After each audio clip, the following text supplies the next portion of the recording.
नमस्कार भावांनो, कशा आहात? तुमच्या आवडत्या चॅनलमध्ये बॉलिवूड किडामध्ये तुमचं स्वागत आहे. हा व्हिडिओ पाहण्या अगोदर प्लीज माझ्या चॅनलला सबस्क्राईब करा. माझं चॅनल नवीन आहे, माझ्या चॅनलला सपोर्ट करा. आज आपण जटाधारा ह्या चित्रपटाचा रिव्ह्यू पाहणार आहोत.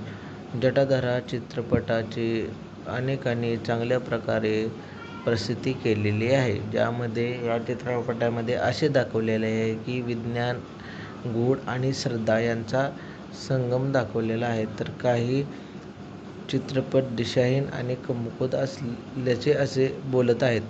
सोनाक्षी सिन्हा, सुधीर बाबू यांच्या या चित्रपटामध्ये मुख्य भूमिका आहे आणि हा एक चित्रपट पौराणिक थ्रिलर चित्रपट आहे, ज्याची कथा केरळमध्ये मंदिराच्या रहस्यमय कथेवर प्रेरित आहे. हा चित्रपट विज्ञान, श्रद्धा आणि पौराणिक कथा यांचे मिश्रण दाखवलेले आहे, ज्यामुळे तो प्रेक्षकांना विचार करायला लावतो. चित्रपट प्राचीन विधी, दैवी शक्ती आणि वैज्ञानिक दृष्टिकोन यांच्या पार्श्वभूमीवर आधारित एक काल्पनिक कथा सादर करतो.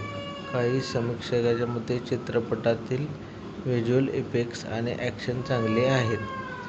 अनेक समीक्षकांनी चित्रपट दिशाहीन आणि कमकुवत असल्याचे म्हटलेले आहे, विशेषतः तो हॉरर बनवण्याचा प्रयत्न केलेला आहे. चित्रपटाची गती मंद असून पात्रे सपाट दाखवलेले आहेत, असे काही जणांचे मत आहे.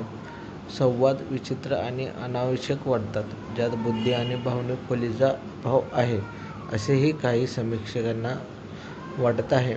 एकंदरीत जटाधारा हा एक असा चित्रपट आहे ज्याची निर्मिती विज्ञान आणि पौराणिक कथांच्या मिश्रणातून झालेली आहे. पण हा चित्रपट हॉरर बनवण्याचा प्रयत्न केलेला आहे, तरी लोकांना हा चित्रपट चांगल्या प्रकारे आवडत आहे.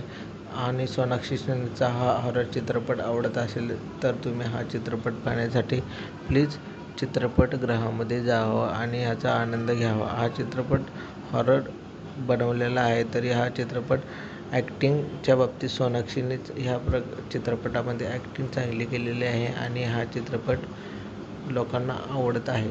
तरी हा चित्रपट तुम्ही प्लीज थिएटरला जाऊन बघा. असेच व्हिडिओ पाहण्यासाठी माझ्या चॅनलला सबस्क्राईब करा. हा व्हिडिओ पाहिल्याबद्दल तुमचे धन्यवाद. थँक्यू.